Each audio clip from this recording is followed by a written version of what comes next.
ధూళినైన నన్ను దూతగా నిలిపావు, ఎన్నిక లేని నన్ను ఏలికగా చేశావు. ధూళినైన నన్ను దూతగా నిలిపావు, ఎన్నిక లేని నన్ను ఏలికగా చేశావు. భూమి విరిగి ఫలమిచ్చెను, మేఘమిరిగి వర్షమొచ్చెను, రొట్టె విరిగి వృద్ధి చెందెను, నన్ను విరిచి వాడుకోమయ్యా.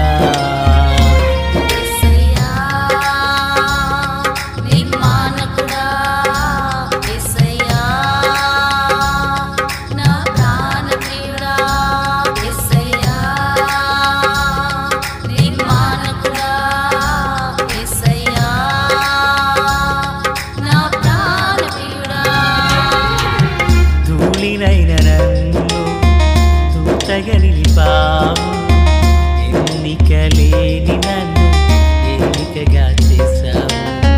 ధూళినైన నన్ను దూతగా నిలిపావు, ఎన్నిక లేని నన్ను ఏలికగా చేశావు.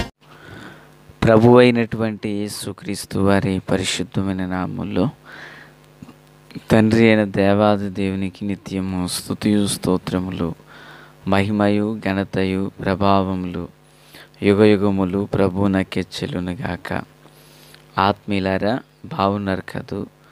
దేవుని మహాకృపను బట్టి మరో పర్యాయం మనం ఇలాగున కలిసి దేవుని దైవవాక్యమును ధ్యానం చేటుకుగాను దేవుడు అనుగ్రహించిన ఈ మంచి తరుణమునకై మనం ప్రభువుని ఎంతగానో స్తుతించి బద్దులమునై ఉన్నాము. దయగలిగిన ఆయన ఆత్మచేత సమభూమి గల దేశమున ప్రభువు మనలను నడిపించునుగాక. ఆమేన్. నేటి దిన వాక్య ధ్యానమై నిర్గమాకాండము 3వ అధ్యాయము 1, 2, 3 వచనములను మనం ధ్యానం చేయబోతున్నాం. దానికి మూలముగాను మొదటి వచనము: మోషే మిద్యాను యాజకుడైన యిత్రో అను తన మామ మందను మేపుచు ఆ మందను అరణ్యము అవతలకు తోలుకొని దేవుని పర్వతమైన హోరేబుకు వచ్చెను. ప్రార్థన. మహాపరిశుద్ధుడా, ప్రేమగల తండ్రి, కృపగల దేవ, వందనాలు, కృతజ్ఞత, స్తుతులు, స్తోత్రాలు చెల్లిస్తూ ఉన్నాము. ఈ ప్రేమను బట్టి, దయను బట్టి, కృపను బట్టి స్తోత్రం. శక్తి చేత, బలము చేత కానిది ఆత్మ మూలమును జరిగించండి. సియోనులో నుండి మీ హస్తమును మాపై చాపండి, వాక్య ప్రత్యక్షతను కలుగచేయండి. ఉదయకాల వేళ ఏకీభవించిన ప్రియులందరిని బట్టి మిమ్మల్ని స్తుతిస్తున్నాను. మీ సన్నిధి సహాయమును అనుగ్రహించండి. ప్రతి ఒక్కరూ వేకువను ప్రార్థించుచు మీ పాదాల చెంత గడిపేవారిగా నుందురుగాక అని వేడుకుంటున్నాను. మేలు చేత నడిపించమని యేసయ్య మహోన్నతమైన నామంలోనికి ప్రార్థించిన మనవులన్నీ పొందియున్నామని నమ్ముచున్నాము మా పరమ తండ్రి. ఆమేన్. ప్రియులారా, బాగున్నారు కదూ?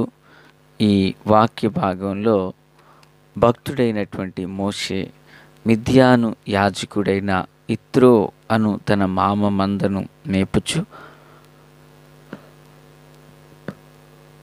అరణ్యము అవతలకు మందను తోలుకొని దేవుని పర్వతమైన హోరేబుకు వచ్చారని చూస్తున్నాం.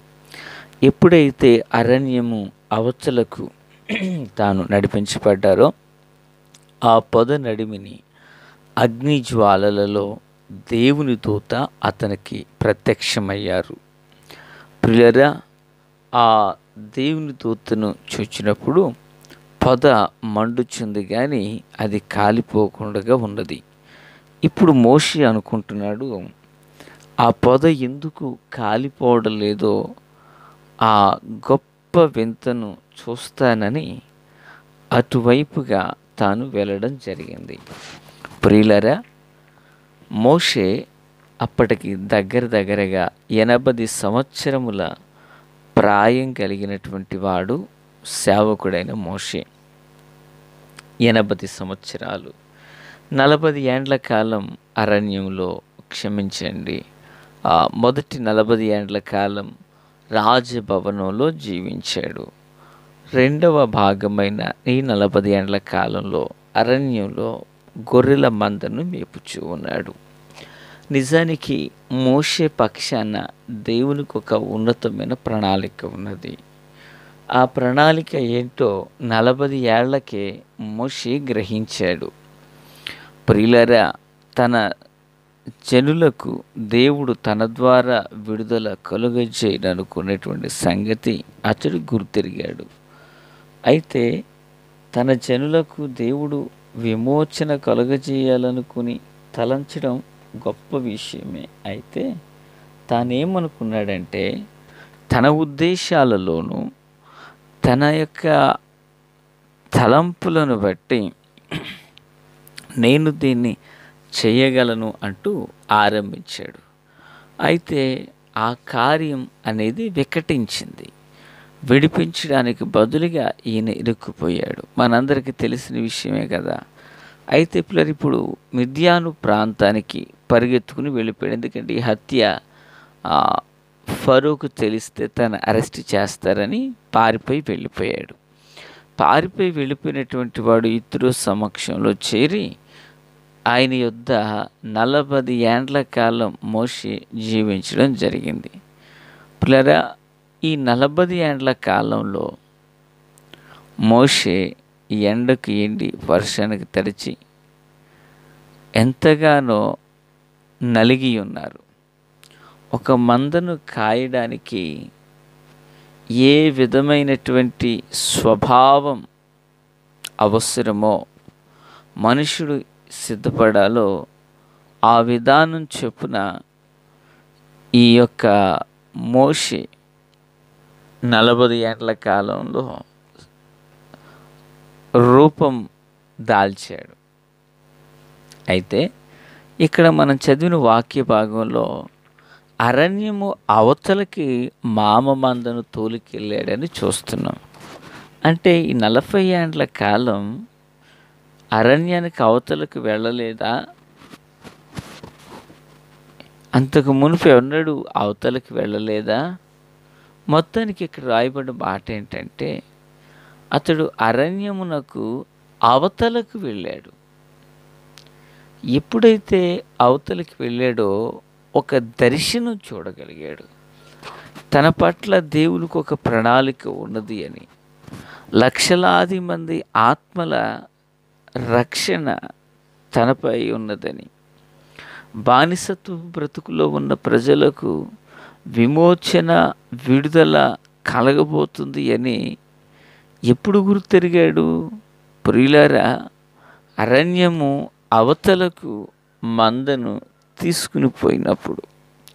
ఈ ఉదయకాల వేళ ఈ మాటలు వింటున్న ఆత్మీయులారా, ఈరోజు ఒక దైవ ప్రత్యక్షత, దైవ దర్శనం, దేవుని చిత్తం ఏదో మనకు తెలియాలి అంటే మనం కూడా అరణ్యము అనబడినటువంటి పరిస్థితులను దాటుకుని మనం రావాలి. అరణ్యం లాంటి పరిస్థితులను దాటుకుని మనం రాగలిగితే దేవుడు చెయ్యబో కార్యమును తన సంకల్పంలో ప్రభు చేస్తారు. రోజు మానవ దైనందిన జీవితం ఎలాగున మలచబడిపోయిందంటే,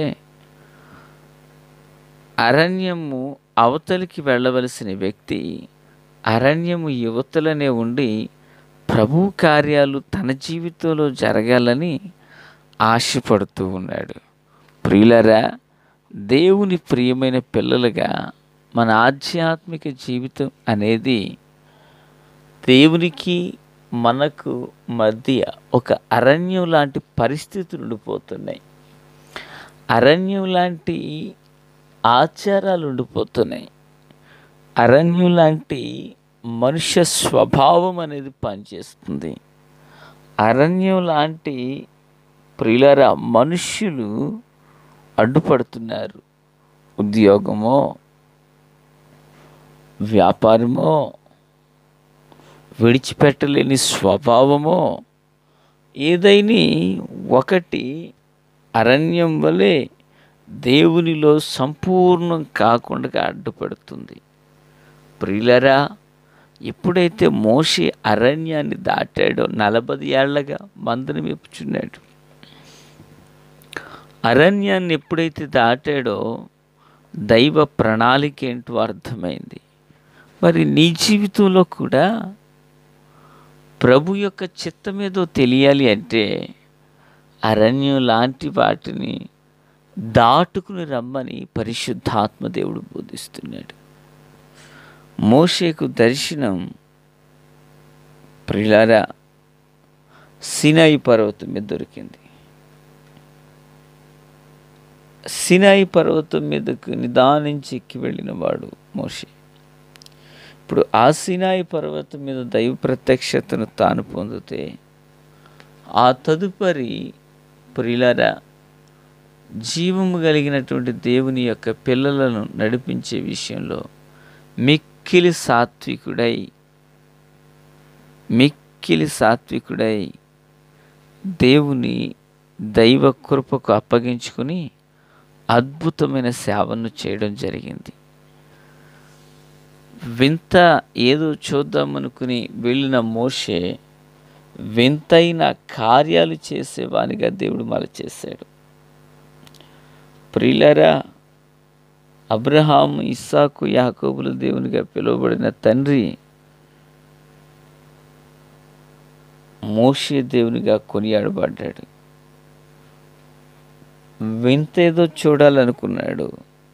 వింతైన కార్యాలే దేవుడు జరిగిస్తూ వస్తున్నారు.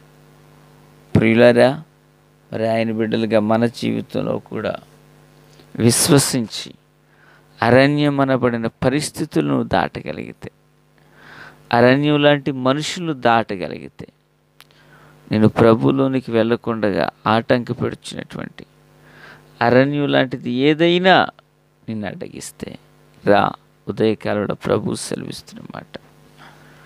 అరణ్యాన్ని దాటిన మోషేను దర్శించిన దేవుడు నిన్ను కూడా దర్శించగల సమర్థుడు. మహాపరిశుద్ధుడా స్తోత్రం. మేలుతో కృపతో నింపండి. దినచర్య అంతటిలో తోడై ఉండండి. రహస్య రాకడ కొరకు సిద్ధం చేయండి. కృపా కాపుదలనియండి. యేసు నామమున ఆమేన్. Praise the lord.